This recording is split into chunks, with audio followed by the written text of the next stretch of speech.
Bonjour et bienvenue dans votre émission Une histoire, un espoir, association humanitaire, culturelle, de dialogue qui œuvre pour un monde meilleur et plus juste.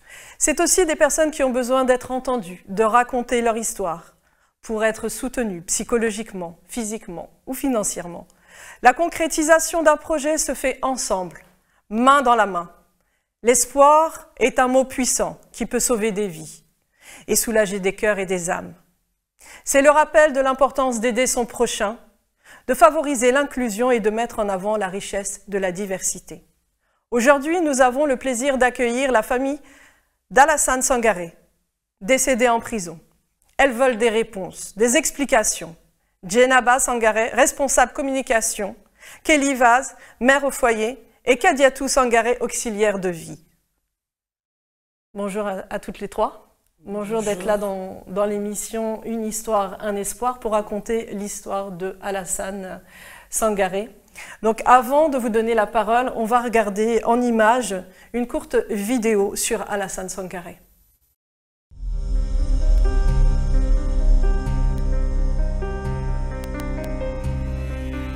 Alassane était un homme heureux, comblé, et du jour au lendemain tout a basculé à cause d'une dispute de voisinage.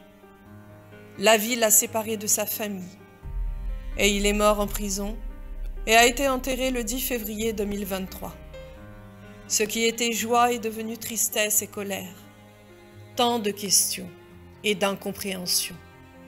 La famille d'Alassane vient aujourd'hui sur le plateau de RTV pour faire valoir ses droits et avoir des réponses.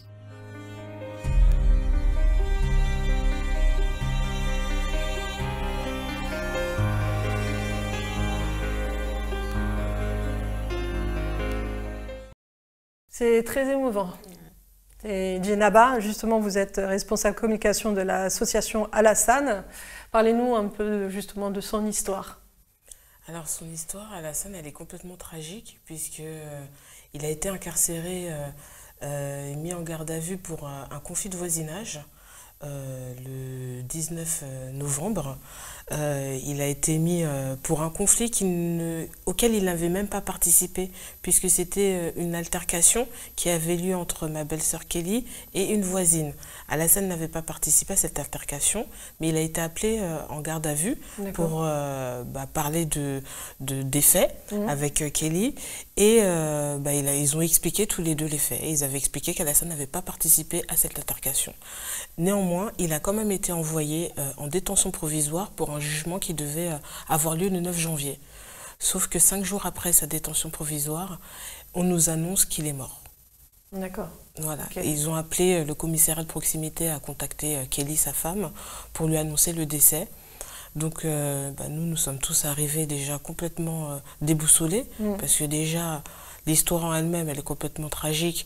Comment, pourquoi, qu'est-ce qu'il faisait en prison pour un conflit de voisinage? C'est ce que j'allais dire. Voilà. Qu'est-ce qui s'est passé? Comment ça se fait? En plus, il y a eu les deux versions. Et malgré ça, on l'envoie en prison. C'est ça. On l'a envoyé parce que en fait, le problème, c'est que la voisine, une deuxième voisine avec qui ils étaient aussi en conflit, elle bénéficiait d'un soutien du commissariat de proximité. Donc c'est une histoire déjà qui perdurait depuis 1 an. Parce que la voisine en question allait mettre des bains courantes et des plaintes contre le couple, mais des choses vraiment non fondées. À chaque fois, il répondait. Sauf qu'en retour, quand Alassane et ma belle-sœur allaient eux aussi essayer de porter plainte dans ce même commissariat, là, on leur donnait un refus. Ils ne voulaient pas prendre leur plainte. C'est pas normal. Voilà, c'est pas normal, c'est pas légal, parce que chacun a le droit de porter plainte. Bien sûr. Et du coup, Alassane et Kelly ont dû contacter le procureur de la République pour raconter les faits et leur dire que leur plainte ne voulait pas être prise en compte. Ils ont quand même tenté des médiations auprès du bailleur et de la mairie de Crône, la commune où ils habitent, mais aucun retour. Ils n'ont eu aucun retour. Donc tout le monde les a laissés, tout le monde a laissé envenimer les choses jusqu'à ce dramatique drame que l'on vit aujourd'hui. Madame Kadiatou, j'imagine le fait d'avoir entendu ça, cet appel de dire en 5 jours, Alassane est décédé, c'est impensable, on se dit c'est pas possible. Ouais, ce jour-là, c'était Je suis partie avec lui ce jour-là aussi. C'est normal. C'est normal. Vous pouvez reprendre, Djenaba, si vous voulez. Bah, pour nous, c'est notre vie qui est brisée. C'est vraiment notre vie qui est brisée. Hein. Alassane, c'était le pilier de notre famille. Ouais, c'est difficile, surtout que après on parlera justement de comment est son comportement envers sa maman, sa famille. Et puis vous, Kelly, justement, comment il était avec vous, Alassane, et les enfants? Parce que vous avez 3 enfants. Hein? Oui, c'est ça, on a 3 enfants ensemble. Ouais, donc elle était normale, comme une personne normale. Donc un homme qui se levait le matin, qui allait au travail, qui rentrait. Bon, il rentrait tôt, donc il pouvait aller chercher ses enfants à l'école de temps en temps, les emmener à acheter le pain. Un bon papa. Voilà, quoi, tout à fait normal. Après, voilà, quand il fallait faire l'éducation, il faisait l'éducation. C'était pas... C'était quelqu'un de normal, comme tout le monde, en fait. Et de sans problème, surtout, c'est parce qu'il parlait à tout le monde. C'est-à-dire que même moi, quand je marchais dans la rue avec lui, je le laissais et je partais. Il parlait à tout le monde. Il était très ouvert. C'est ça. C'est-à-dire que même les voisins, ils ne comprennent pas, en fait, même au jour d'aujourd'hui. Ouais. Sa mort, ils ne comprennent pas. Oui, même eux, parce que le cas du suicide, pour eux, c'est impossible. Surtout qu'ils ne le connaissaient pas comme nous. Oui, bien sûr. Mais même eux, ils disent que c'est impossible. Comment il était tous les jours quand on le voyait, c'est strictement impossible. En plus, il était responsable, hein, équipe réseau chez Bouygues Énergie et service depuis plus de 10 ans. Donc avec ses collègues et tout, tous ses collègues ont été aussi choqués. C'est ça, parce qu'il y avait une bonne ambiance au travail déjà, ouais. Donc il n'y avait rien à dire. Il faisait souvent des soirées entre collègues, ils étaient au téléphone, c'était pas une boîte où je te vois en travail et après c'est fini. Il y avait toujours un petit lien, ils ont été très bouleversés de l'annonce. Il y en a beaucoup où ils ont du mal encore quand ils m'appellent. Non, c'est pas vrai. Ils sont toujours là, justement, à soutenir la famille? Oui, il y en a beaucoup qui sont là. Ouais. Pas tous, mais... Et la direction de son travail, ils étaient présents aussi? Oui, franchement, tous étaient là. Depuis qu'ils l'ont appris, toutes les semaines, ils appelaient, voir s'il y avait de l'avancement, etc. Ouais. Et... Non, il n'y a rien à dire par rapport à ça. Alors, vous avez décidé ensuite de créer l'association Alassane pour faire valoir ses droits, pour connaître la vérité. Oui. C'est ça, hein? C'est ça, exactement, parce que dès l'annonce de son décès, déjà on l'a su 1 jour et demi après. Nous, on l'a su le 25 novembre, alors qu'il était déjà décédé le 24 au matin, le 24 novembre matin. D'accord. Donc ils vous l'ont dit que le lendemain? Que le lendemain, à 15 h, on a su son décès. Donc déjà, on tombe des nues. Ouais. On se dit, mais qu'est-ce qui s'est passé? Pourquoi on l'a su tardivement? Et là, on nous dit d'attendre tout le week-end et de rappeler un numéro qui correspond à la gendarmerie de Fleury-Mérogis pour avoir d'autres informations. Et là, on s'est dit que non, c'était pas possible. Donc, on s'est mobilisé le jour même devant la maison d'arrêt de Fleury-Mérogis pour tenter d'avoir des informations et identifier son corps parce qu'on n'y croyait pas. Vraiment, on n'y croyait pas parce que c'est pas possible de décéder 5 jours après juste pour un conflit de voisinage. Donc, nous, on était, on va dire un peu dans le déni, mais on n'y croyait pas. Tant qu'on ne l'avait pas vu, voilà, c'est un choc. Tant qu'on ne l'avait pas vu formellement, on n'y croyait pas. Donc en même temps, c'était un peu notre espoir de se dire qu'il s'était trompé et que c'était faux. Personne. Voilà. Alors avec l'association, vous avez fait des manifestations, hein? C'est ça. Avec l'association, on a créé l'association Alassane déjà pour lui rendre hommage, parce que c'était quelqu'un de bon. Et aujourd'hui, on ne veut pas que sa mémoire soit salie parce qu'on essaie de nous faire croire. Il ne s'est pas suicidé, il n'avait pas de tendance suicidaire et on peut l'affirmer à 100% aujourd'hui aussi, parce qu'on a vu son corps 6 jours après et il ne portait aucune trace de lié à une pendaison.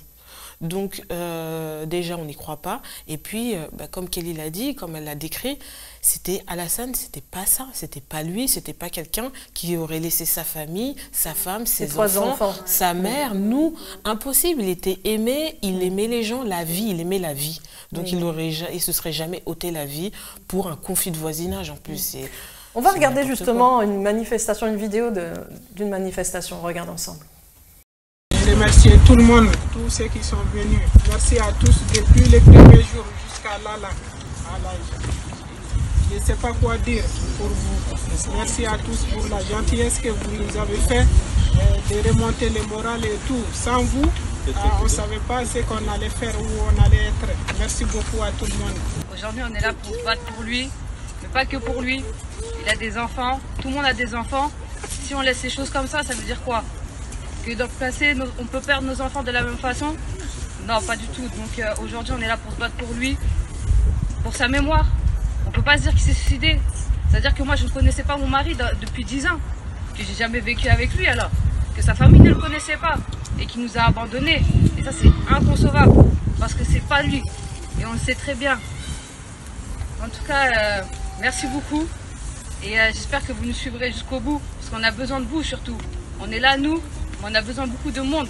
Parce que si on est tout seul, on n'avancera pas. Donc merci beaucoup en tout cas d'être venu. Moi, Alassane, c'était comme mon grand frère. Je pense que derrière les larmes de tout le monde aujourd'hui, on comprend que c'est difficile. Et voilà, on sait très bien que sa mort, on espère qu'elle va changer les choses. Parce que voilà, il y a beaucoup de zones d'ombre, on ne sait pas vraiment ce qui s'est passé. Et on va réclamer justice jusqu'au bout. Et merci à tous d'être là et le combat va continuer jusqu'à ce qu'on ait justice. Nous avons une éducation, nous sommes ensemble, nous sommes solidaires et que nous allons faire valoir ces droits. Donc vraiment encore merci. Ouais.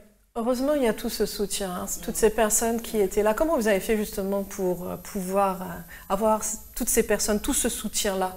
Comment vous avez fait pour mobiliser justement les personnes? On n'a même pas eu le faire. Tous ces gens-là, ils sont là pour Alassane. C'est lui, c'est sa gentillesse, sa bonté, ce côté sociable qu'il avait. Et c'était lui qui était le plus sociable d'entre nous. Hein. Il connaissait tout le monde et tout le monde le connaissait. Donc les gens, ils sont juste venus témoigner l'amour qu'ils avaient pour lui. Voilà, c'est tout. Et en fait, dès l'annonce de son décès, tout le monde était choqué. Tout le monde s'est dit, mais déjà, qu'est-ce qu'il faisait en prison? C'était pas son profil. C'est la question qu'on se pose. Voilà, qu'est-ce qu'il y faisait? On va pas dire qu'il y a je vais pas dire qu'il y a une erreur de casting, mais oui, c'est un père qui est un salarié depuis 13 ans. Donc déjà, il y a un problème. Comment ils n'ont pas étudié son dossier en se disant que déjà, c'est quelqu'un qui est inséré et qu'en plus, il a fait des déclarations pour témoigner qu'il n'avait pas participé à ces faits-là. Sa femme aussi l'a confirmé. Donc, ils ont préféré rester sur le témoignage d'une personne qui a menti plutôt que de croire deux autres personnes qui étaient en face. Et est-ce que le commissariat qui a enquêté sur l'affaire a fait une enquête auprès des voisinages pour tenter de témoigner? On pense que non, parce qu'après son décès, 2 voisins ont témoigné pour dire qu'ils avaient vu l'altercation et qu'Alassane, ils ont confirmé qu'Alassane n'avait pas participé à cette altercation. Et malgré ça, il a quand même été en prison. C'est ça. Donc il y a un gros souci. Il y a un gros souci de départ sur ce qui s'est passé et pourquoi il a été en détention provisoire. Et après, le deuxième souci, c'est qu'est-ce qui s'est passé au bout de 5 jours pour qu'on nous dise qu'il est mort. Donc il y a vraiment un gros problème du début jusqu'à son décès sur son dossier. Aujourd'hui, vous voulez des réponses. Aujourd'hui, vous êtes là sur le plateau de RTV dans l'émission Une histoire, un espoir.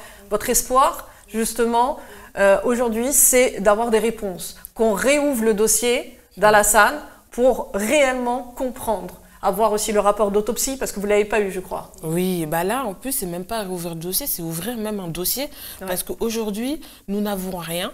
Nous avons pris un avocat qui a tenté, dès son décès, on est rentré en contact avec un avocat qui a tenté d'avoir le rapport d'autopsie. Le parquet a refusé de le remettre.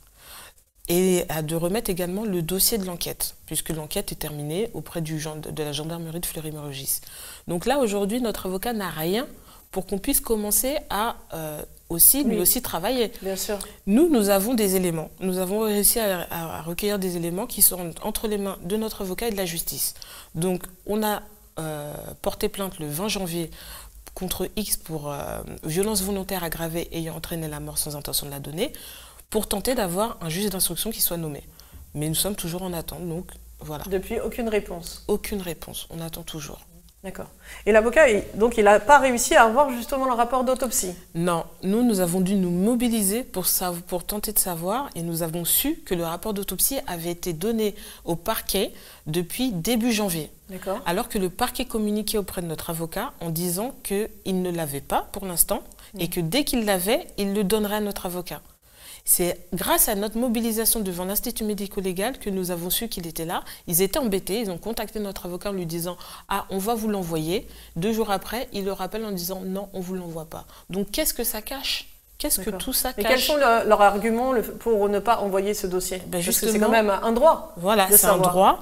Et justement, il n'y a aucun argument qui accompagne ce refus. Et c'est là aussi qui rend tout suspicieux, qui rend tout suspect. Parce que nous, notre volonté, déjà, on est endeuillés. Notre volonté, c'est pas encore plus de se battre. On pensait que la justice française, elle allait faire les choses correctement. C'est ce qu'on pense, hein. Nous, avant ce cas-là, on est citoyens français, on se dit, bah, la justice, elle va faire son travail. Bah, justement, non. Si on ne se mobilise pas, si on n'essaie pas de médiatiser les choses, bah, là, on a compris qu'en fait, rien n'allait se passer. Parce que malheureusement, nous ne sommes pas les seules familles à subir ce que nous subissons aujourd'hui. Et bah, voilà, on essaie de se démarquer, on essaie de bouger, de créer des choses, l'association, de se mobiliser à chaque fois. Vous avez même mis en ligne une pétition. D'ailleurs, où est-ce qu'on peut la trouver, cette pétition? Alors, elle est disponible sur notre page Instagram pour Alassane Sangaré. Il y a un lien, elle est en bio. Bah, nous, on lance un appel à tous les gens qui verront l'émission. Allez signer la pétition. C'est aussi un moyen de faire bouger les choses.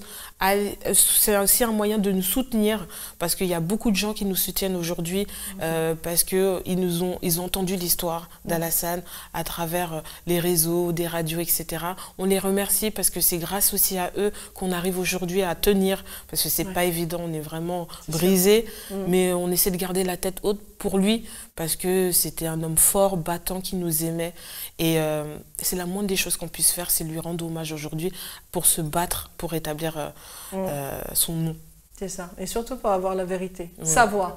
Parce que ce qui fait le plus mal, certes, c'est la perte d'un être cher, mais c'est aussi le fait de ne pas savoir la vérité. Oui, et ça, on s'imagine tellement de scénarios qu'on a besoin de savoir. Ben, c'est pour ça d'ailleurs que vous êtes là. Kelly, vous êtes maman de 3 enfants. Oui. Il y a un petit garçon, un de vos petits garçons qui a voulu témoigner. Oui. Donc on va regarder ensemble le témoignage.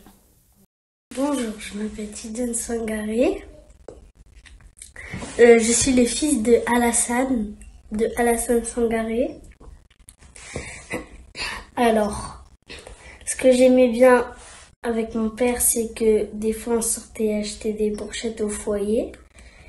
Il aimait bien faire des barbecues, il aimait bien inviter les gens, on mettait la musique, on s'amusait avec mes sœurs.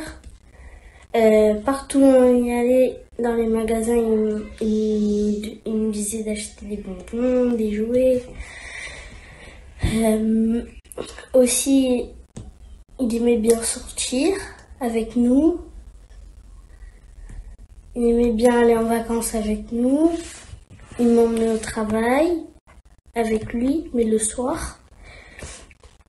Il aimait bien qu'on aille voir mes cousines, mes cousins, ma mamie. Aussi, il aimait bien qu'on soit heureux. Aussi qu'on aille à la piscine. Quoi d'autre? Que je travaille bien à l'école. J'ai une petite sœur aussi. Et voilà, c'est bon. Au revoir. C'est trop mignon. C'est Tidjane, c'est ça? Oui, c'est ça. Donc, le témoignage, il a quel âge? 8 ans. 8 ans. Ouais. Comment ont réagi justement vos enfants? Parce que c'est dur. Et jusqu'à aujourd'hui, qu'est-ce qu'ils vous disent? Bah, le plus grand, c'est vrai qu'il a que 8 ans, mais il est très mature.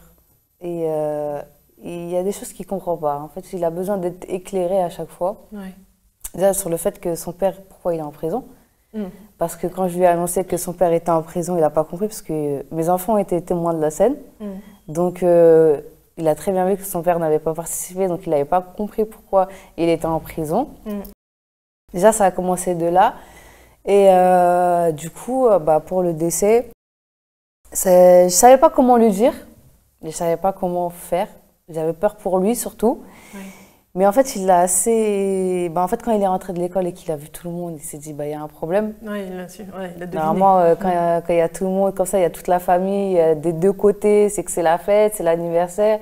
Il a dit, là, c'est bizarre. Donc, il était un peu en retrait. Et en fait, il l'a appris assez brusquement parce que, du coup, le soir même où on est venu sonner à la maison pour nous annoncer le décès d'Alassane, Le soir même, il y a une équipe aussi de la police nationale qui est venue à mon domicile quand même, parce que comme j'avais quand même un peu, on va dire, voilà, le relâchement des nerfs, etc. Donc la voisine a porté plainte encore. La même voisine? Non, c'est la première avec qui vraiment ça a commencé, quoi. D'accord. Donc elle a porté plainte. Et donc, ils sont revenus le soir et je me suis un peu... Elle a porté plainte lorsque vous avez appris la mort de votre mari et que vous avez pleuré et que vous avez lâché et elle a encore porté plainte contre vous? Oui, bien sûr. Oui. D'accord. Ok. Et du coup, quand eux, ils sont venus, donc déjà, j'étais énervée parce que déjà, mon mari était en prison et qu'il est décédé là-bas.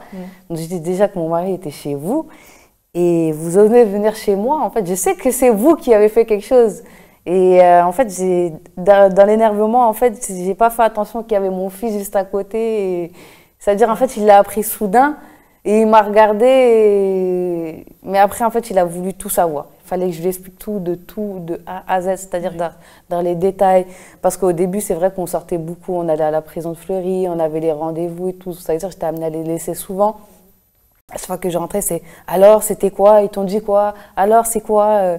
Donc voilà, donc je lui ai jamais parlé de toute façon de la thèse du suicide parce que c'est quelque chose que oui, bien sûr. C'est de toute façon tant que c'est pas sûr ou quoi que ce soit, je parlerai pas de ça à mes enfants parce que déjà dans ma tête c'est du grand n'importe quoi. Moi-même je l'accepte pas donc je le dirai pas à mon fils et puis lui-même serait dans la compréhension de le comportement de son père et pourquoi il partirait du jour au lendemain comme ça alors que il était plein de vie et il avait ses projets. Donc et les filles elles sont petites, elles ont 4 ans et 3 ans. Donc ça a été beaucoup plus simple. Où je leur ai dit, donc papa il s'est endormi, il va plus se réveiller. Mais papa il vous voit d'en haut, il faut rester sage, vous pouvez lui parler, etc.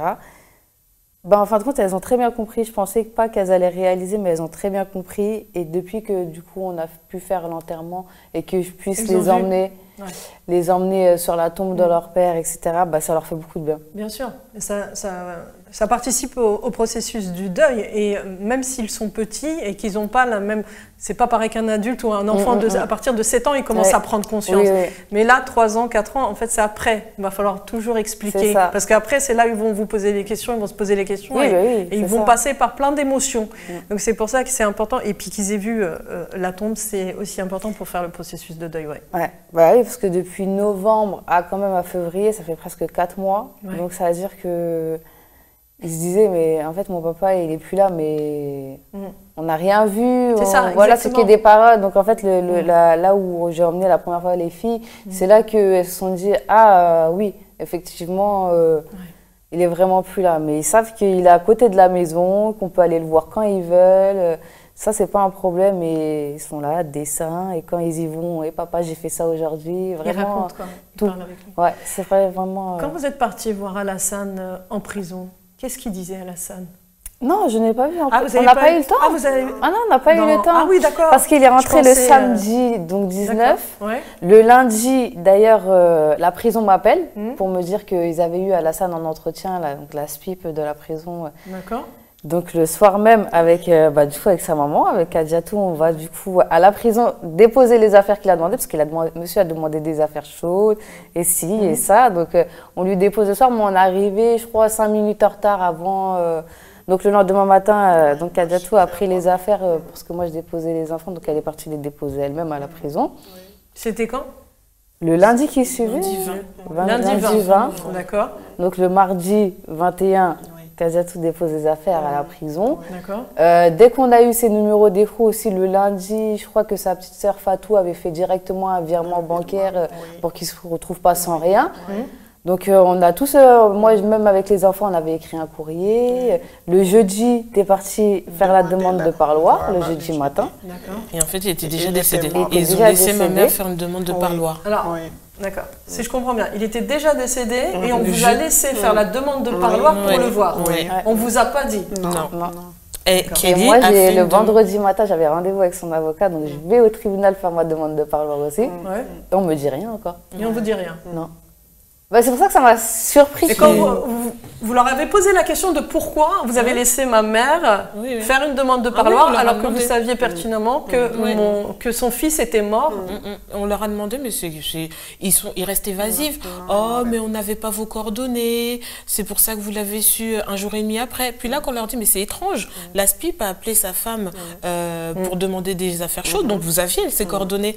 Ah, ben vous savez, la coordination entre les services, c'est que du mensonge, c'est que du mensonge. Et donc, du coup, quand on les met face à leur incohérence et leurs mensonges, ils se cachent derrière une enquête. D'accord. Et c'est là où, voilà, et c'est là où on se dit, mais en fait, il n'y a que des zones d'ombre et qu'on peut affirmer à 100% qu'il n'y a pas eu un suicide, mais il y a eu autre chose qu'ils essaient de nous cacher. Parce que même quand on a été reçu par la direction de la maison d'arrêt de Fleury-Mérogis, on est venu avec un avocat. Et en fait, le directeur adjoint nous a annoncé qu'il ne se sentait pas à l'aise de nous dire ce qu'il avait prévu de nous dire parce qu'il y avait un avocat. Donc là, on a compris qu'en fait, ils avaient, on pense en tout cas, établi un petit scénario à nous dire pour essayer de faire passer le suicide, mais qu'en face d'un avocat, les faits vont rester. Donc là, du coup, ils nous ont rien dit. Finalement, c'était aussi bien pour nous parce que ça a confirmé les doutes que nous avions et on a pu récupérer juste ces affaires et on est parti. Donc, depuis le début, en fait, il n'y a que des zones d'ombre et le fait qu'on lâche pas, au final, on les embête plus qu'autre chose parce qu'ils avaient vraiment mis en place un scénario, c'est un suicide. Ils nous c'est ça. Ils se sont dit, la famille, bon, elle va pas chercher à comprendre, elle va pas créer une association, une pétition, tout le bruit. Mais parce qu'ils ont tellement l'habitude de le faire, on n'est pas les premiers à qui le font malheureusement. On a beaucoup de témoignages de familles à qui c'est arrivé et ils nous ont dit, c'est exactement la même chose, les mêmes choses qu'ils leur ont dites aux familles. Sauf que eux n'ont malheureusement pas eu la force. C'est tellement dur déjà de gérer la perte d'un proche cher et puis après se battre à côté. Nous, c'est très dur. Hein. Mais nous, on a décidé de ne pas lâcher. Et là, en fait, on les embête. Et c'est pour ça qu'ils ne souhaitent pas... Ils nous mettent des bâtons dans les roues, clairement. Mais c'est parce qu'ils savent que finalement, ce qu'ils essaient de mettre en place ne fonctionne pas. Donc ça aussi, ça nous rassure et ça nous permet de tenir parce qu'on sait que finalement, ils mentent et qu'il y a des choses qu'ils essaient de nous cacher et que nous, on ira jusqu'au bout, ça prendra le temps qu'il faudra, on mettra notre vie entière, mais on ira jusqu'au bout pour obtenir la vérité. Kelly, vous êtes aussi, il y a votre maman qui vous soutient énormément. Oui. D'ailleurs, on a aussi une vidéo de votre maman, on va regarder la maman de Kelly. Bonjour, je me présente, je suis la maman de la femme d'Alassane, donc sa belle-mère. Quoi vous dire, avec Alassane, on n'avait même pas 11 ans de différence, donc on pouvait parler de tout. Par contre, il y avait une très grande marque de respect entre nous. Alassane, pour lui, il fallait respecter les mamans, c'était très important pour lui. Comme il disait à ma fille, une maman c'est précieux, il faut y faire attention, il faut la protéger, il faut la chouchouter. Alassane me partageait beaucoup quand ils allaient en vacances, des photos, des vidéos de ma fille, de mes petits-enfants, des moments de bonheur qu'ils partageaient dans ces moments-là. Même à la maison, hein, quand les petits dansaient, quand les petites étaient contentes d'avoir une très belle tenue, que leur maman a fait une très belle coiffure, ils m'envoyaient des photos. J'adorais tous ces moments qu'ils me partageaient, que je n'étais pas là. Donc pour moi, c'est comme si j'étais là et que je partageais tous ces moments. Avec Alassane, on faisait souvent des barbecues, on faisait tous les anniversaires, que ce soit du côté de sa famille ou de mon côté. Nous étions toujours ensemble. Les deux familles, on s'entend très très bien. C'était des moments de bonheur, de rigolade. Par contre, il voulait que, quand c'était des fêtes, des anniversaires, tout ça, il voulait que tout soit parfait. Il voulait accueillir sa famille, parce qu'on fait partie de sa famille. Hein. C'est pas deux familles différentes, nous sommes une même et seule famille. Il voulait qu'on soit bien, accueillis, qu'on mange bien, parce qu'il était fier des repas que sa femme faisait, et qu'on partage tous ces moments à discuter ensemble, à rigoler. Ça, c'était très très très important pour lui, parce que pour lui, sa maman, c'est son Dieu, sa femme, c'est son oxygène, hein, c'est ce qui l'aidait à respirer et à vivre. Et ses enfants, c'était ce qui fait battre son cœur. Pour lui, c'était ça, son noyau, ce qui faisait vivre, ce qui lui donnait la joie de vivre. Sans ça, Alassane, non, c'était pas Alassane. Il était très sociable. Il parlait à tout le monde. Mais j'ai jamais vu ça. Je sais pas comment il faisait, mais il était apprécié de tout le monde. Si quelqu'un avait besoin d'aide, même qu'il ne connaissait pas, il aidait, il allait. Il était toujours à l'écoute quand quelqu'un avait besoin, ou il était toujours là. Même quand on faisait les barbecues, il y avait les agents de sécurité qui passaient pour voir si tout se passait bien, s'il n'y a pas de souci. En pleine canicule, il disait vous voulez boire quelque chose, et à un moment il tutoyait, il vous voyait pas. Tiens, prends une canette, prends une bouteille d'eau, tiens, je te prépare une assiette pour manger, il faut que tu manges, il fait chaud, tout ça. Non, c'était quelqu'un de très sociable, et pour moi c'était incroyable. J'admirais ce qu'il était. Et c'était Alassane. Je ne saurais pas quoi vous dire de plus, parce que il y a tellement de choses à dire, tellement que je ne sais même pas par où commencer ou par finir. C'était une personne qui était très famille. Ça, c'est le premier point. Et il adorait son travail. Il aimait voir ses collègues. Et, ah oui, une chose très importante aussi qui était lui, c'était son grand cœur et sa grande franchise. S'il avait quelque chose à dire, il allait droit au but. Il disait, et ça c'est quelque chose que j'apprécie beaucoup. Que quelqu'un soit franc et qu'on puisse en discuter ou quoi que ce soit. Donc voilà, je ne sais plus trop quoi dire. Voilà, je vous dis au revoir. C'est très touchant ce qu'elle a dit sur Alassane. Hein. Un homme au grand cœur qui était très généreux et qui donnait même aux inconnus. Et pour lui, tout le monde, c'était sa famille. C'était le plus sociable, hein. Il aidait tout le monde. Dans la rue, une personne qui pouvait crever un pneu, il s'arrêtait pour l'aider. Nous, on n'aurait jamais fait ça. Hein. C'était le seul à le faire. Il aidait tout le monde, il parlait avec tout le monde. Même une simple personne comme ça, il vous aurait vu. En plus, il vous aurait tutoyé déjà. Parce que voilà, il était comme ça, très sociable. Et vous l'auriez adoré. Parce que c'était naturel. Il aimait les gens. Quelqu'un de spontané. Oui. Totalement. Comment il était avec vous, Kadiatou? Pour moi, il n'y avait pas deux comme moi. Tellement il m'a aimé tout et respecté. Il était très très proche de vous. Voilà, très oui. Voilà. Et tous les jours, il m'appelait pour savoir comment j'allais. Et quand il finit le travail, avant d'aller chez lui, il passait des fois, pas tous les jours, parce que lui, eux, ils habitent à Crône, moi à Créteil. Mais il passe au moins une fois par semaine pour me voir à la maison avant d'aller chez lui, pour aller chercher ses enfants à l'école. Toujours il passait vous voir. Tout le temps. Tous les jours, il m'appelle. Matin, midi, soir, au moins 3 fois par jour. Il m'appelle pour savoir si ça va ou... Si vous avez besoin de quelque chose. Voilà, c'est ça. Et si j'ai besoin aussi, j'appelle et il vient. Voilà, c'est lui qui nous faisait tout, pas tout à la maison, dépannait. Il aidait beaucoup? Oui, il m'aidait beaucoup. Voilà. Il était toujours présent. Voilà. C'était le seul homme de la maison. Oui. On est 4 filles. Et lui, c'était le seul garçon. Et on a perdu notre père il y a 7 ans. Donc c'était... Merci. Voilà. Donc c'était le seul homme de la maison. C'était lui notre pilier, après mon père. Donc il avait aussi cette responsabilité et qui menait à bien parce qu'il nous appelait tous. Même moi, je l'avais... Ça inquiétait pour tout le monde, quoi. Tout le monde. Tout le monde. Nos enfants, c'était ses enfants, comme ses enfants, c'est nos enfants.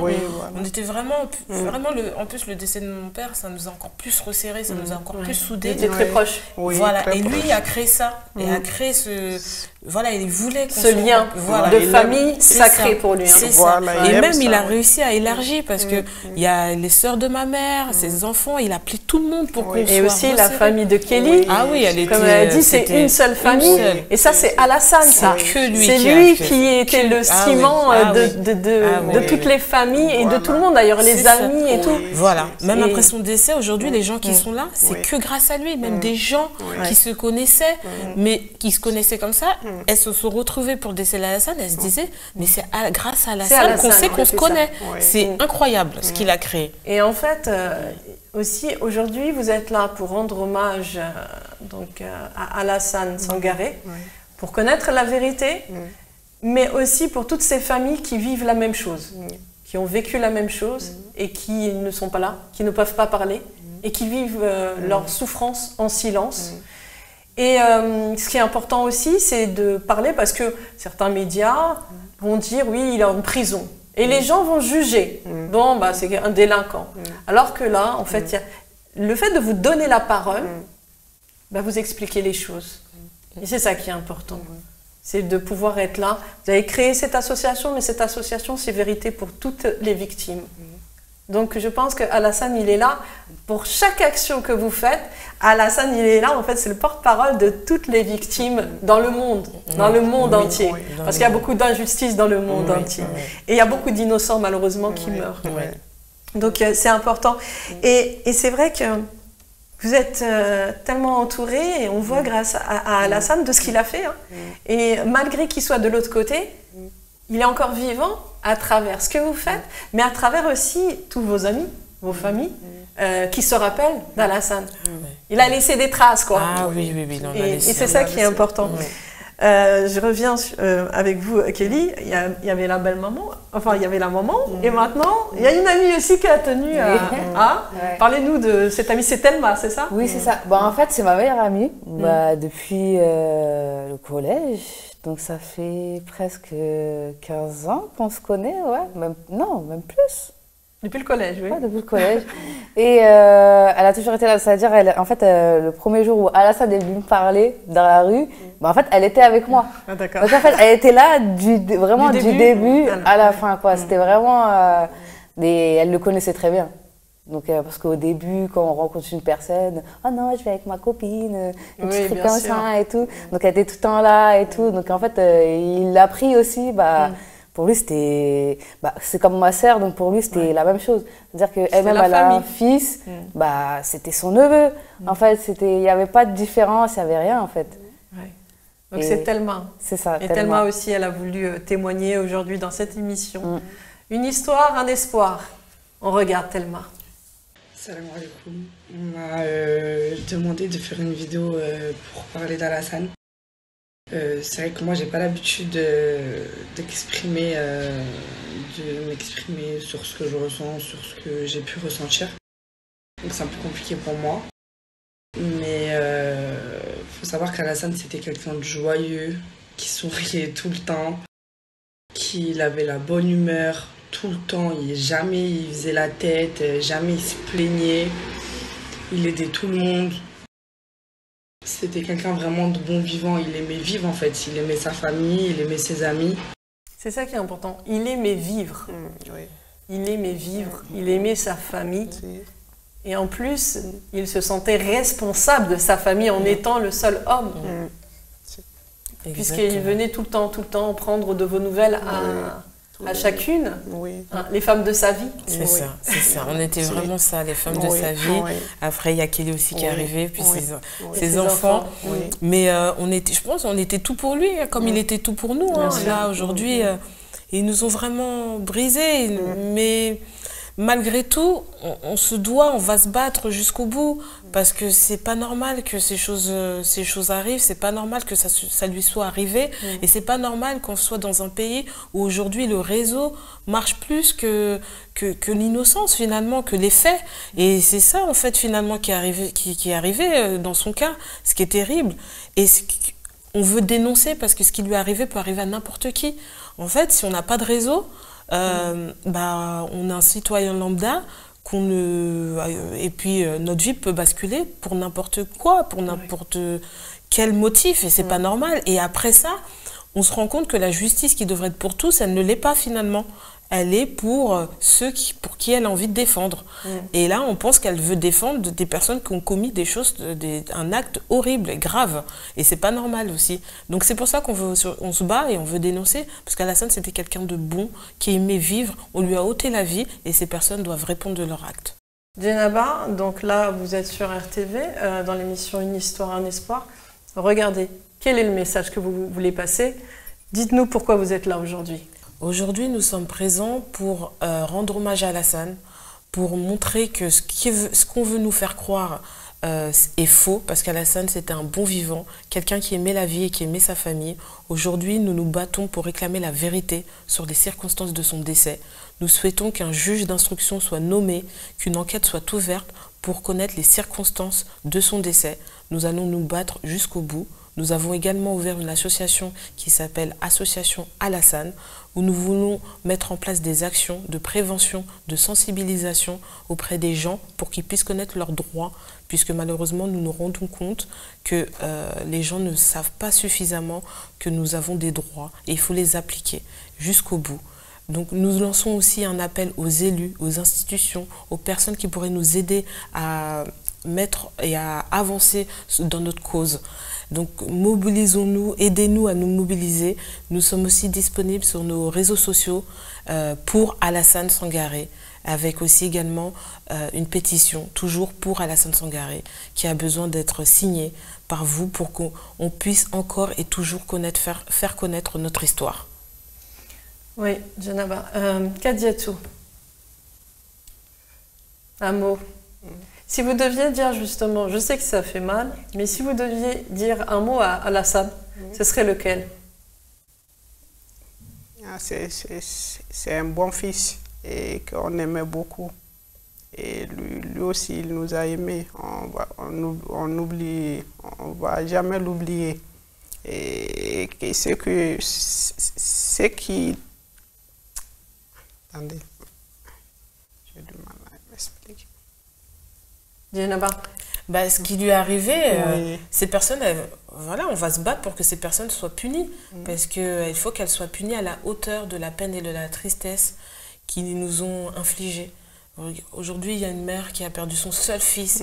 C'est dans des conditions horribles et c'est pas normal. Et en plus, après, on veut nous cacher la vérité. Je pense que ces gens-là ne se rendent même pas compte qu'une peine à une mère est pire que ce qu'ils auraient pu faire. Et qu'ils vont payer toute leur vie le drame et la tristesse qu'ils nous ont infligés. Ça, c'est une promesse qu'on leur donne. Et c'est une promesse que je tiens personnellement à leur donner. Ils vont payer ce qu'ils ont fait, ce qu'ils nous ont fait et ce qu'ils ont fait à Alassane. Djenaba, il y a une pétition en ligne, on l'a dit tout à l'heure, donc on est à 500. Il faut atteindre 1000, je crois. Oui, le prochain palier, c'est 1000 et après, il y aura encore un prochain palier. Donc, il faut que cette pétition tourne auprès de toutes les personnes pour qu'on puisse faire entendre notre voix. Donc, dans cette pétition, nous expliquons les faits, puisque c'est vrai que parfois, certaines personnes ne savent pas réellement ce qui s'est passé. Donc, on explique les faits. Elle est traduite aussi en plusieurs langues, en anglais, en espagnol et en portugais. Et voilà, il faut la faire tourner pas qu'au niveau national, mais aussi au niveau international. Il faut que les gens sachent que la France, c'est pas que les pays des droits de l'homme, c'est aussi les pays où on bafoue nos droits. Il faut que le monde entier sache ce qui se passe. Donc toujours dans cette pétition, donc pétition pour Alassane Sangaré, elle se trouve sur vos réseaux, hein? Oui, c'est ça. La pétition se trouve sur nos réseaux pour Alassane Sangaré. Il y a un site qui a été mis en place ou c'est que sur les réseaux? Pour l'instant, nous sommes présents que sur les réseaux, Instagram, Facebook, TikTok. Et c'est toujours le même nom pour Alassane Sangaré. D'accord. Donc toujours en contact avec votre avocat dans cette histoire, donc pour s'il y a du nouveau. Oui. De toute façon, on tiendra toujours informé, on met toujours à jour nos réseaux sociaux pour tenir les gens informés parce qu'on a beaucoup de soutien et on leur doit de leur donner à chaque fois des nouvelles informations, ce qu'on fait. Mais là, aujourd'hui, au niveau judiciaire, malheureusement, rien ne se fait. Pour l'instant, on est toujours au point mort, mais on y croit, on n'abandonne pas. On sait que la justice française est lente, mais de toute façon, c'est le combat de notre vie. Hein. On l'a perdu et on lâche pas de toute manière. Il y a d'autres médias qui vous ont contacté pour avoir une explication, faire un article sur Alassane? Oui, on a eu au tout début Politis qui nous a suivis. C'est le premier média qui a fait un article sur l'histoire. Et là, depuis, petit à petit, ça reste encore timide, mais on a des médias qui commencent à nous suivre et qui mettent un petit peu en lumière notre histoire. Et on espère qu'il y en aura d'autres encore et encore qui s'intéresseront à cette histoire, parce que c'est une histoire dramatique, mais incompréhensible. Et il faut que les gens sachent ce qui se passe. Il y a c'est pas on ne veut pas que ça reste un simple fait divers qui tombe dans l'oubli. Parce que Alassane, ce n'était pas un fait divers, ce n'était pas juste un numéro d'écrou, c'est une personne entière qui avait une famille derrière. Et donc, du coup, il faut que les gens sachent qui il était et qui nous sommes. Et ça passe par aussi les médias. Donc on lance un appel, il faut que les médias s'intéressent à ce genre d'histoire. C'est pas normal que ça arrive. On n'est pas les seuls à vivre ce genre de choses. Il y a beaucoup de familles qui sont derrière nous aussi. On vous a contacté, des familles vous ont contacté justement suite au décès de votre frère, et qui vous ont témoigné aussi une histoire similaire? Complètement, on en a énormément de familles qui ont vécu la même chose que nous, et elles nous disent ne lâchez pas. Eux n'ont pas eu la force de se combattre parce qu'ils n'avaient peut-être pas le soutien qu'on a aujourd'hui, mais ils nous disent ne lâchez pas. Donc maintenant, on n'a pas le choix, c'est notre devoir de ne pas lâcher, parce qu'on doit aussi rétablir la vérité pour ces gens-là. Parce que c'est terrible d'endeuiller des gens, des familles entières, et que la justice, elle n'est pas là pour eux, et que ça soit à nous de se battre, et on le fait, on ne lâche pas. C'est un sentiment d'injustice, d'impuissance. Complètement, c'est vraiment... C'est ce qui est difficile. Oui. Et puis c'est surtout de se dire que c'était un homme bien, qui aimait tout le monde. Et le fait que ça lui arrive ça à lui, l'homme bien, ouvert, qui va vers tout le monde, c'est dur, c'est difficile aussi à comprendre. C'est ça, c'est difficile, mais on accepte aussi son destin. Parce que quand on est croyant, on est obligé de se dire que c'est la destinée. Ce qui nous révolte, c'est les circonstances. Et ce qu'on essaie de nous faire croire, le suicide. Parce qu'on est croyant, ces gens-là se jouent aussi de notre croyance pour se dire « Ah, bon, on va leur donner cette raison-là, ils vont l'enterrer, ils vont pas faire de vagues. » C'est ce qu'ils souhaitent, en fait. C'est qu'on reste, nous, qu'on soit honteux. Mais nous n'avons pas honte parce qu'on connaissait Alassane. Et on sait que c'est pas un suicide et qu'on va se battre jusqu'au bout pour rétablir la vérité. C'est ça qui est terrible, c'est qu'ils jouent sur... Ils endeuillent les familles, mais voilà, sur les croyances, bien sûr, parce que ça arrive, les familles, c'est des familles musulmanes aussi, à qui on leur dit toujours la même chose, et c'est des gens, après, qui se tombent dans la compréhension, et ce qu'ils font, c'est qu'ils ont un sentiment de honte. Pour pas le dire, pour pas se battre, ah non, ton enfant, il s'est suicidé. Exactement. Et nous, ce sentiment de honte, on ne l'a pas eu, parce qu'au contraire, on s'est dit, mais non, ils ne vont pas nous faire croire qu'il s'est suicidé, et du coup, on va rétablir la vérité. Parce que non, on ne peut pas salir sa mémoire comme ça et mettre sur le dos de sa mort un suicide. Et de toute façon, aujourd'hui, on est convaincu à 100% qu'il ne s'est pas suicidé. Kelly, c'est bientôt la fin de l'émission, ça passe tellement vite. Si vous deviez dire quelque chose à Alassane, ce serait quel mot? Il y en a tellement. Ce qui vous vient du cœur, là, spontanément? Non, c'est parce que je devrais dire, s'il serait en face de moi, je sais pas. C'est tellement, il y a tellement d'émotions, en fait, tout est mélangé. Il y a la colère, il y a la tristesse, et puis c'est mon premier amour. C'est-à-dire que je me suis mariée, et je me suis mis avec lui, j'avais quand même 17 ans, donc c'était celui-là avec qui je me suis mariée, avec qui j'ai mes les enfants. Donc c'est quelqu'un que je vais jamais oublier. Et que, voilà, ce sera lui jusqu'à la fin, dans tous les cas, ça c'est pas un souci. Mais il y a de la colère déjà par rapport à tout ce qui s'est passé. Des fois, je lui en veux de m'avoir abandonnée avec les enfants, alors que je sais que c'est pas lui, mais... Voilà, on essaye de se réconforter. C'est normal, ce sont toutes les émotions du deuil qui montent. Voilà, il faut accepter de les regarder en face, mais surtout de les transcender.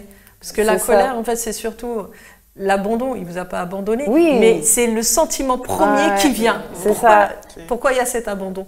Et c'est important, justement, pourquoi je vous pose la question, c'est laisser sortir ce qui doit sortir. C'est brutal parce que c'était quelqu'un, je savais très bien qu'il n'allait jamais nous laisser. Donc, en fait, du jour au lendemain qu'il ne soit plus là, en fait, c'est un choc, mais bien sûr. Brutal. On te coupe les jambes. Il n'y a pas d'autre mot. Ça vient et ça prévient pas du tout. Un dernier mot, chacune, hein, un dernier mot à ceux qui nous regardent. Ben, en tout cas, merci beaucoup de nous avoir regardés, de nous avoir écoutés. J'espère que vous pourrez aller regarder la page et que vous pourrez nous apporter votre soutien. C'est surtout ça qu'il nous faut dans ces moments-là, c'est le soutien de beaucoup de monde. Parce que c'est vrai qu'avec la justice, s'il n'y a pas du monde derrière, on ne peut pas faire grand-chose. Merci, Djenaba. Ben, merci à tous encore pour le soutien parce qu'on en a énormément, même des personnes qui prennent parfois des risques pour nous témoigner leur soutien, donc on les remercie où qu'ils soient. On pense fort à eux, à tout le monde. Et puis ben, Alassane, on t'oubliera jamais. On t'aime, on t'a toujours aimé et on t'aimera toujours. Et puis surtout, on prie pour son repos. Kadiatou, un dernier mot à ceux qui nous regardent et qui ont regardé l'émission. Oui, merci à tout le monde aussi, à ceux qui vont nous regarder aussi. Et à vous, merci à vous beaucoup de nous avoir invités. Et on demande d'aide toujours, des gens qui, pour nous aider toujours, pour arriver à avoir la vérité. Ouais. Voilà, un jour, on ne sait pas quand, mais un jour, voilà, c'est ça. Et pour ces mois bénis aussi, si des gens qui peuvent nous faire des doigts aussi, ça aide aussi. Des prières pour Alassane, voilà. Pour le repos de son âme, voilà. Et que Dieu l'élève, justement parmi les belles âmes, les belles personnes. Merci en tout cas, merci Kadiatou, parce que je sais que vous avez les larmes aux yeux et que c'est pas facile. Vous êtes venu ici témoigner donc sur RTV dans l'émission Une histoire, un espoir. Merci Djenaba, merci Kelly, merci. À tous ceux qui ont témoigné, à votre fils, à votre mère et à votre ami. Et on vous souhaite beaucoup de courage, mais je sais que vous en avez. Merci. Merci à toutes les trois. Merci. Et merci à vous de nous avoir suivis sur RTV dans l'émission Une histoire, un espoir. À très bientôt.